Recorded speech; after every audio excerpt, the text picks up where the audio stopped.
I would also encourage everyone who's watching this,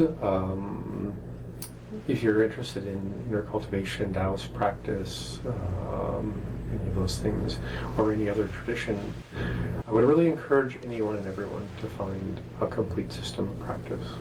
One that's probably been passed on for hundreds and hundreds of years, preferably oral transmission. It doesn't mean you have to be in the same room. You can learn quite a lot through Zoom and things like that. But you want to have a tradition that has standard practice, standard moving practice, standard stillness practice, walking practice, seated moving practice, seated stillness practice, a lot of different breath work, lying down practices, things that you do when you're kind of half awake, half asleep, things that you intend to do while you're asleep, practices that we do in our dreams, practices that have to do with just your longevity. If you want to meditate for the outcome of meditation, you might want 100 years to do that. So maybe sticking around for a while might be a good idea. Maybe meditation is just really enjoyable. Why not stick around and enjoy it for as long as you can?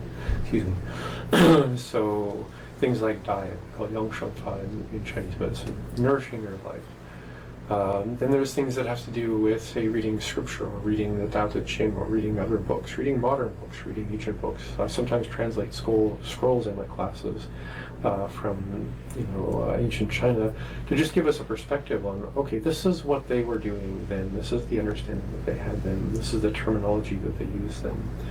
This is what we're going to have to use as terminology now, because we live in a living metaphor of modern life. So we really want to make sure that we're learning in the tradition. There's nothing wrong with shopping around and trying new ideas, modern experiments. Life is an experiment in some ways. But if you can, anchor most of what you're doing in something that's hundreds of years old, passed on lineage basis, and just make sure you're sure what a complete system looks like and the practices are like, because they have the most experience, thousands of years, peeling back those layers.